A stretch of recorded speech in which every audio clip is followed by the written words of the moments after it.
Thank you. I hope you hear me. Yes.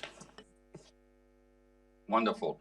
So thank you, Fabio, for your kind introduction, and thank you to Daniel and Marco for inviting me today to speak to you. Now, this is not the first time that I address the FARAD Financial Forum, the FFF Forum, but it's the first time I address it as a private person. So I find it a great honor to be asked as a private person to talk to you, because in the past, obviously, you asked me because I was the finance minister. So probably I must have done some things right, otherwise you would not have invited me again. But that also means that what I'm going to say today is obviously only my personal opinion, and I can obviously be quite outspoken in this context, and I would say things that I think are important and are useful, I hope, for all of you in the room. Congratulations for having close to 300 people who have registered, and I wish you all a very interesting conference today. This being said, I've been asked to speak about one of my favorite topics, which is sustainable finance and its role today and in the future. As many of you know, I have advocated for many years that this is a key development, not only for the financial center of Luxembourg, but for finance as a whole. And I'm glad to see that Luxembourg is one of the key places worldwide, one of the financial centers worldwide, where sustainable finance is taken seriously, and we are among the leaders in this area. If I do a snapshot picture of the fund industry last year, there's been a spectacular growth of assets under management, a growth of 22%. And if we look at the growth rates in usage, it's around 16%, and the growth rate in alternative investment funds around 41%. That gives us this average of 22% growth. I think it's one of the best years of growth ever. Obviously, it comes on the back of the pandemic in 2020 and is a little bit a special year, but nevertheless, it is a very good result for our financial center. Now, I'm going to speak during my presentation here, which is going to last around 20 minutes, about the role of sustainable finance in the investment fund industry, not only in the fund industry, but in general. But before doing that, and before going into the heart of matters, which is going to be first to have a look at how sustainable finance developed in 2021, and before telling you about my two triangles, I will speak about Ukraine, because one cannot start today, I think, a presentation with a look at what is happening at the doorstep of Europe. So I'm not going to make a long introduction on Ukraine, just to say that it is a wake-up call in many areas, in terms of defense, security, diplomacy, how Europe will and is responding to it. But it also has a consequence, and many consequences, I should say, on how we look at sustainable finance and the climate goals and the energy transition. So many have asked me the question, and you read a lot about in the newspaper and in the media, is the following question. Will this Ukraine war and the surging prices in energy have as a result that our environmental goals, the Paris Accord, the energy transition is going to be put into question? And I would like to answer that question briefly. because it is connected obviously with the use of sustainable and green finance. I think in the very short term, what we're seeing is that because of the Ukrainian war, first of all, obviously the prices of energy are culminating at levels that we have rarely seen, if ever seen.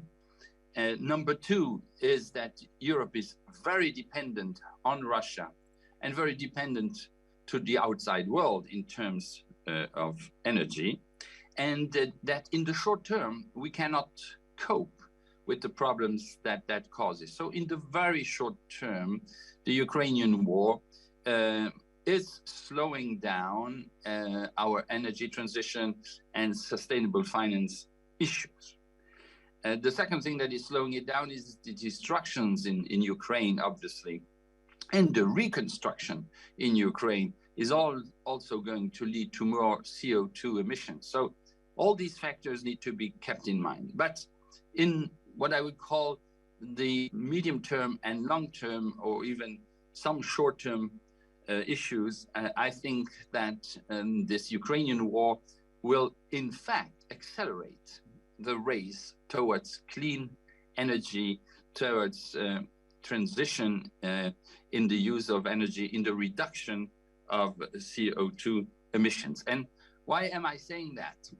Because Europe has been united in the answer that it has delivered to Ukraine in many areas, be it supporting Ukraine financially and with arms, but also with the 6 different packages of sanctions that we've been able to agree to.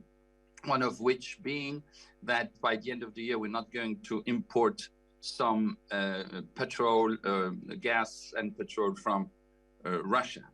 Now, here again, in the very short term, that means that we're going to import more light natural gas, which, by the way, is more polluting than gas itself, but only in the short term. I'm very confident that we are and that we will develop more common industrial policies in Europe in order to be less dependent on the outside world in terms of energy.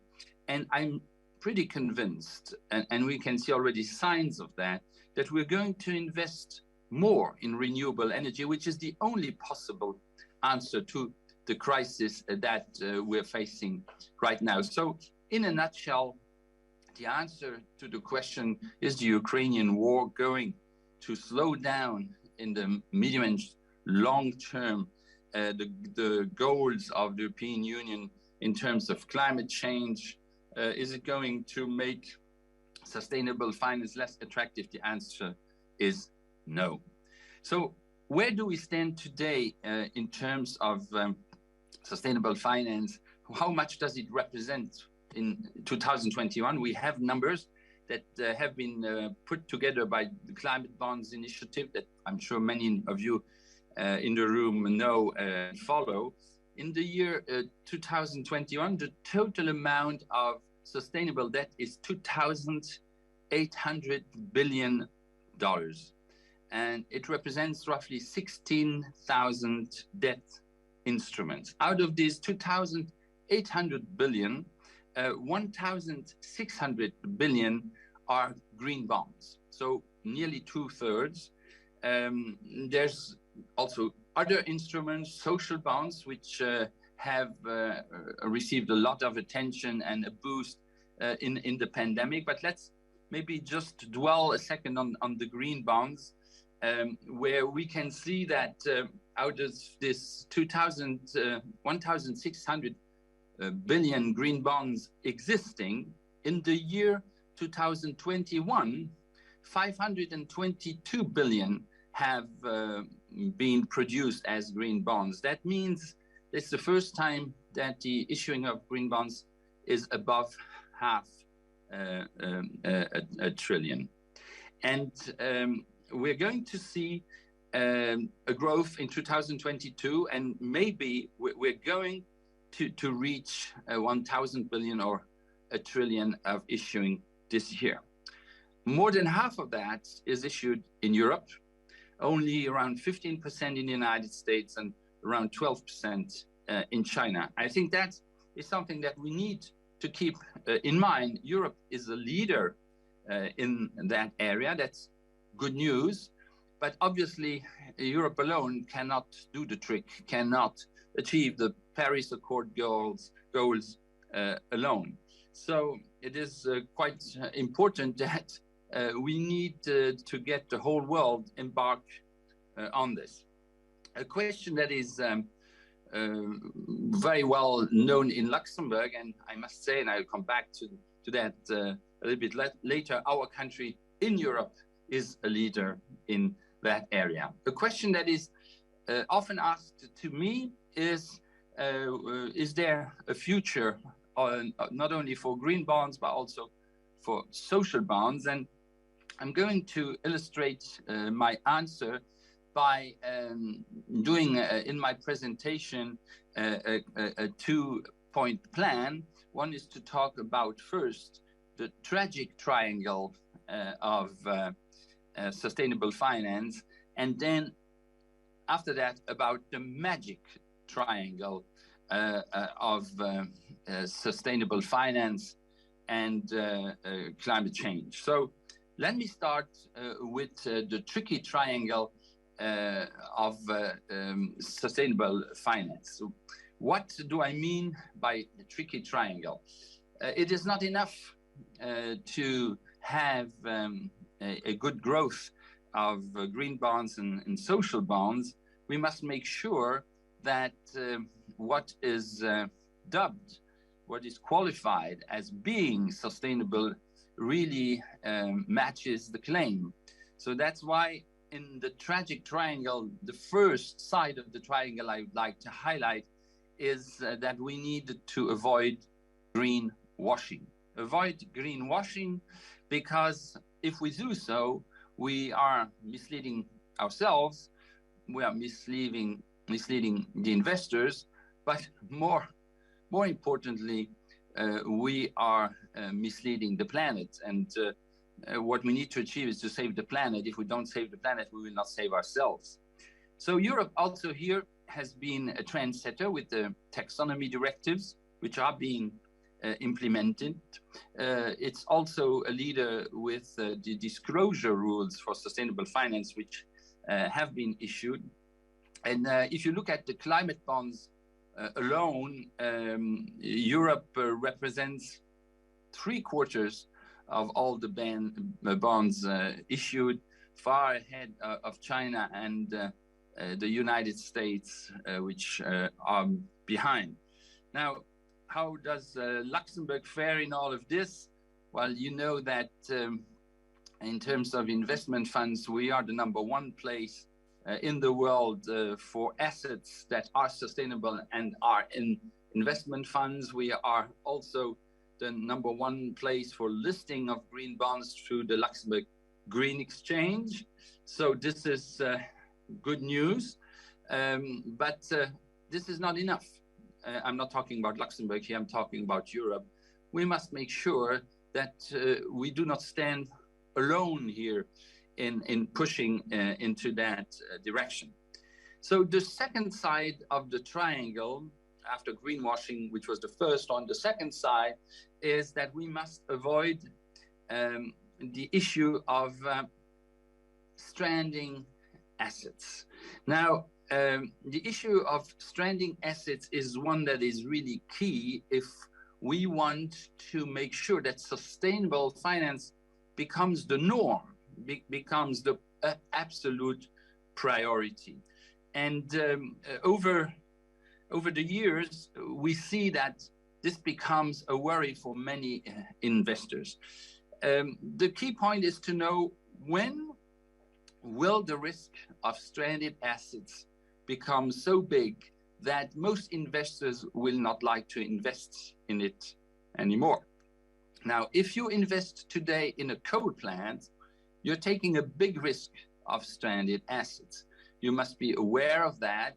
And if you invest in petrol or in gas, the risk is also there, but it's today smaller than on coal, and how to measure that, and how this will impact investors is key. Now, if you ask my opinion, is the deadline for some of these stranded assets issues, when that deadline is coming, I don't have that answer, obviously. But the deadline is a different one for coal, for petrol, or for gas. And the fact that these issues, also in the context of the war in Ukraine, are front page, make me say that it will probably come sooner rather than later.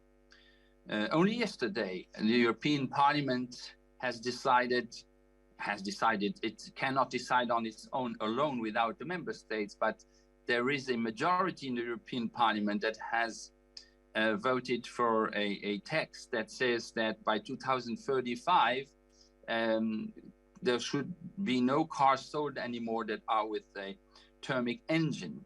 Now, who would have thought that maybe 1 or 2 or 3 years ago? If I look at the determination of some countries, including especially Europe, determination in reaching the goals of the Paris Accord, then I say the trend is unstoppable. Let me underline that the goal is to have zero net emissions in 2050 compared to 1990, and that by 2030 we should reduce it by 55%. These are obviously quite tough goals, and that only can be reached if we have the world of finance helping to reach those goals.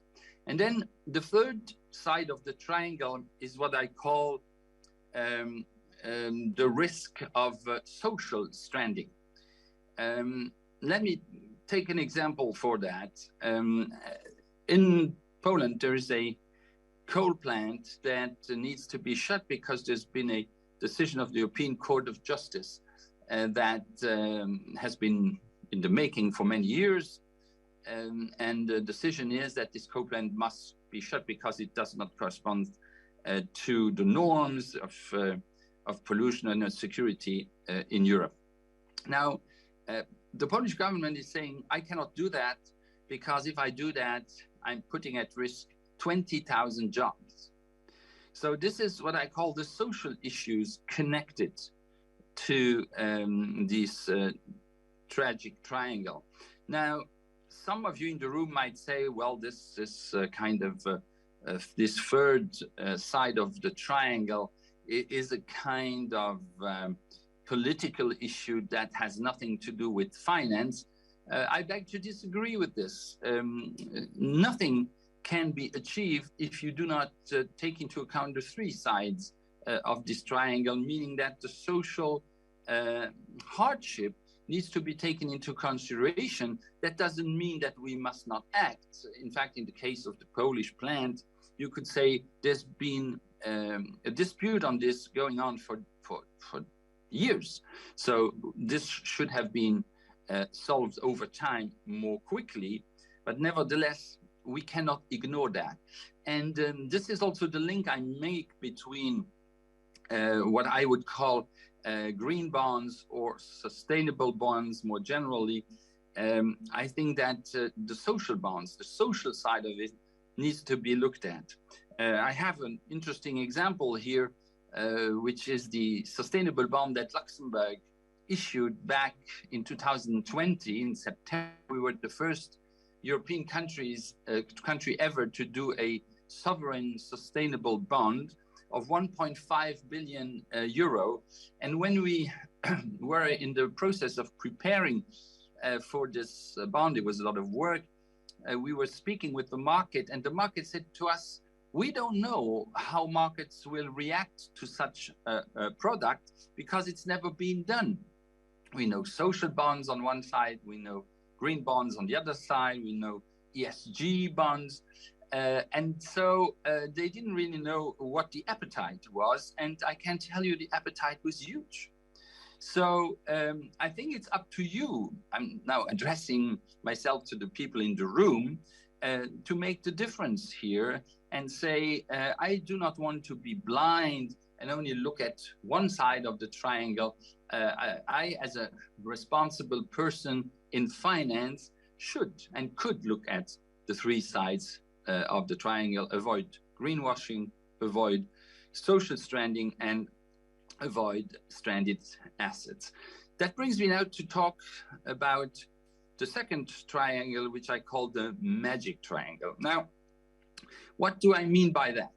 I think you all have seen that in the context of the pandemic, the European Union has decided a resilience and reform plan worth 750 billion euro, which is being dispersed to all the countries of the EU upon the condition that these investments are in the area of what is called the double transition, the digital transition on the one hand, and the climate transition on the other hand. I think that was a very good move, and it forced all the countries to make national resilience and reform plans that were submitted to Commission and adopted and are now being implemented. Why do I insist on this? Because I think that these two sides of the triangle, one digital, the other one climate related, is not enough. We have a third side of the triangle, and that is sustainable finance. So I think that we need to insist much more on the role that finance is going to play in this context, and it's only if, only if finance can deliver much more than it does today in terms of ensuring the double transition, that we are going to be able to achieve our goal. So in that sense, I find that the reforms that are in the national resilience and reform plans and the whole strategy of Europe is a good one, and it will deliver more growth. And this is one thing that we must keep in mind also, I think, for the conference today, but in general, in front of the challenges that are ahead of us in terms of inflation and stagflation.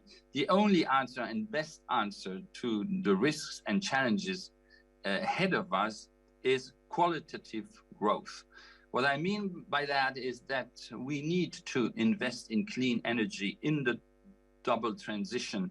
This is the only way for Europe to stay competitive, to stay ahead of the curve. My greatest worry in the whole thing is, will other areas of the world follow suit? Meaning especially the United States and China, but not only them, but particularly those two. And there, I think we have mixed signals, to say the least. Let me start with the positive one. China has committed to reach the goals of Paris in 2060. That means 10 years later than Europe. Now, some have criticized that quite a lot, but I think the key here is that China is committed to achieve the same results, even with some delay. So that makes me rather optimistic. The second, the United States, the Biden administration has decided to join again the Paris Accord that President Trump had left. So I think we have a general trend here which bodes a little bit better for the future than what I would have expected a couple of years ago. So in conclusion, I would say that sustainable finance is not a gadget. It's not a nice to have. It is a must. But it is not only a must for investors, it is a must to achieve the goals that we have set to ourselves for a better planet. And I think I'll stop here. In English, vorrei anche dire qualche parola in italiano agli amici di FARAD e tutti quelli che sono legati all'Italia. Sono felice di aver partecipato a questa 10ª edizione. Il fatto che ci siano 281 registrati parla per sé stesso e vuol dire che siete riusciti a creare un evento che è molto seguito, e vuol anche dire che le relazioni tra l'Italia e il Lussemburgo si svolgono molto bene in tanti campi e specialmente anche nel campo delle finanze. Quello mi rallegra e vi auguro in questo contesto una buona conferenza. Grazie.